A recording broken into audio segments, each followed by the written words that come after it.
আসসালামু আলাইকুম। আজকে আমি আপনাদেরকে তৈরি করে দেখাবো ভাপা সিঙ্গারা। অনেক তো ভাজা সিঙ্গারা খেয়েছেন। তাহলে নতুন কিছু ট্রাই করা যাক, স্বাস্থ্যকর তেলে ভাজা আর কত। আজকে আমি আপনাদেরকে তৈরি করে দেখাবো ভাপা সিঙ্গারা। তো চলুন রেসিপিটি শুরু করি। প্রথমে আমি এখানে নিয়ে নিলাম ময়দা। আপনারা যতগুলো সিঙ্গারা বানাবেন সেই অনুযায়ী ময়দাটা নিয়ে নেবেন। তার ময়দাটাকে ভালো করে চেলে নিয়েছি। তারপর এর মধ্যে দিয়ে দিলাম কালো জিরা। যদি ভালো লাগে তাহলে আপনারা কালো জিরা দিতে পারেন, নাহলে স্কিপ করতে পারেন। দিয়ে দিলাম পরিমাণ মতো লবণ। এখন লবণ এবং কালো জিরা ময়দার সাথে খুব ভালো করে মিক্স করে নেব। মিক্স হয়ে গেলে এখানে আমি দিয়ে দিলাম সাদা তেল।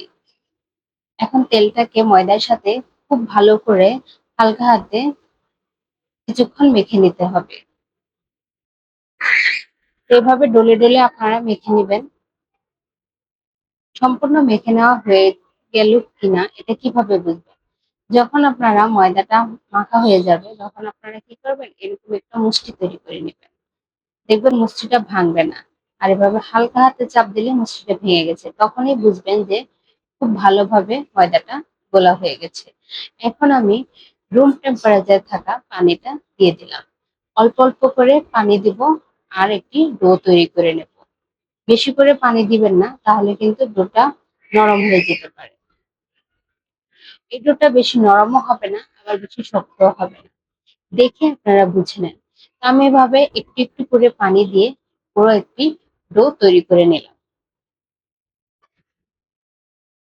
আমার চ্যানেলের রেসিপিগুলো আপনাদের কেমন লাগে প্লিজ আমাকে কমেন্ট করে জানাবেন। যদি রেসিপিগুলো আপনাদের ভালো লেগে থাকে তাহলে লাইক, কমেন্ট এবং শেয়ার করতে ভুলবেন না। তো এভাবে আমি সম্পূর্ণ ময়দাটাকে গলে নিলাম। দেখছি কিভাবে এরকম হয়েছে। তারপর উপর দিয়ে আমি একটু সাদা তেল দিয়ে দিলাম। এখন এটাকে আমি রেস্টে আধা ঘন্টার জন্য রেখে দেবো। আপনাদের হাতে যদি সময় থাকে তাহলে আপনারা আরো বেশিক্ষণ রাখতে পারেন। আধা ঘন্টা পর আমি আবার একটু মথে নিলাম। এখন আমি এর মধ্যে থেকে ছোট ছোট লিচি কেটে নেব। আপনারা যদি ছোট ছোট সিঙ্গারা বানাতে চান তাহলে অবশ্যই ছোট লিচি কাটবেন, আর যদি বড় সিঙ্গারা বানাতে চান তাহলে বড় বড় করে লিচি কেটে নেবেন। তো আমি এভাবে একে একে সবগুলো লিচি কেটে নিয়েছি। এখান থেকে আমি একটি লিচি নিয়ে সিঙ্গারাটা তৈরি করব। তো চলুন বেলে দেখাচ্ছি। তো এখানে আমি একটুখানি তেল দিয়ে দিলাম। তেল দিয়ে অবশ্যই এটাকে বেলতে হবে। তো সিঙ্গারাটা বেলাটা গোল হবে না, এটা একটু লম্বাটে টাইপের। লম্বা করে যদি মানে বেলেন তাহলে কি হবে, এখান থেকে আমি দুটো বানাবো তো মাঝখান থেকে একটা সুন্দর একটা শেপ চলে আসবে। তো আমি এভাবে মাঝখান থেকে ছুরির সাহায্যে কেটে নিলাম। এখন আমি এখানে একটু পানি দিয়ে দিলাম, তাহলে এই জায়গাটা স্টিচি হবে আর খুলে যাওয়ার সম্ভাবনা থাকবে না। এখন দেখেন কিভাবে আমি ভাঁজ দিয়ে নিলাম। আমি অত ভালো করে ভাঁজ করতে পারি না, তারপর আপনারা আমার থেকে দেখে দেখে শিখে নিন। এভাবে দুই পাশ থেকে ফোল্ড করে একটু চাপ দিয়ে আটকে দিবেন, তাহলে আর খুলবে না।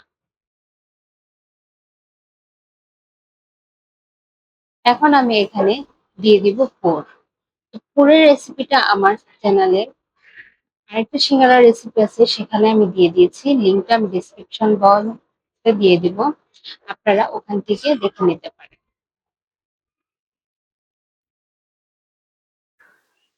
তো এভাবে একটি চামচের সাহায্যে আমি পুরটা দিয়ে দিলাম।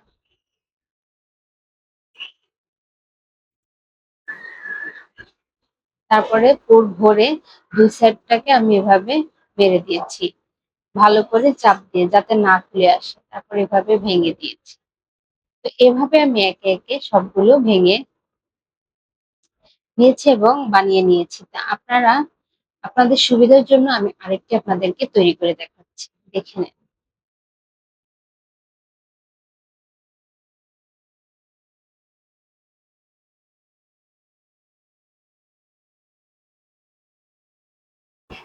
এটাকে আপনারা ভাপা সিঙ্গারাও বলতে পারেন, আবার মোমো সিঙ্গারাও বলতে পারেন, যে যেভাবেই যাই যে নামে ডাকেন না কেন, খেতে কিন্তু দুর্দান্ত। একবার হলেও এটা ট্রাই করে দেখবেন।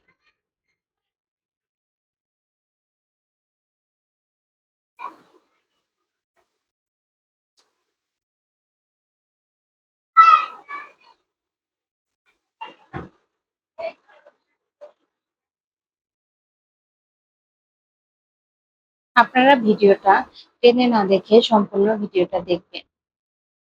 এভাবে আমি একে, একে সবগুলো বানিয়ে নিয়েছি। এখন আমি এই যে রাইস কুকারের একটা ঝাড় নিয়েছি। আপনাদের বাসায় যেকোনো ঝাড়ের মধ্যে এটা নিতে পারেন। একটু তেল মেখে তারপর আমি একে, একে সবগুলো সিঙ্গারা দিয়ে দিচ্ছি। এখন সিঙ্গারার উপরেও আমি ব্রাশের সাহায্যে একটু তেল লাগিয়ে নিচ্ছি, তাহলে কালারটা খুবই সুন্দর আসে।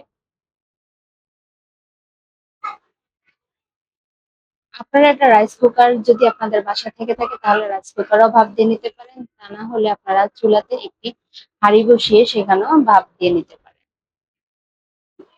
১৫ থেকে ২০ মিনিট লাগবে ভাপ দিতে। ১৫-২০ মিনিটের মধ্যে এটা হয়ে যাবে। তো আমি এরকম ঢাকনা দিয়ে ঢেকে দিয়েছি। ঢাকনার মধ্যে কাপড় দিয়েছি যাতে ঢাকনার পানিটা সিঙ্গারের উপরে না পড়ে, তাহলে সিদ্ধ হয় না ভালো করে।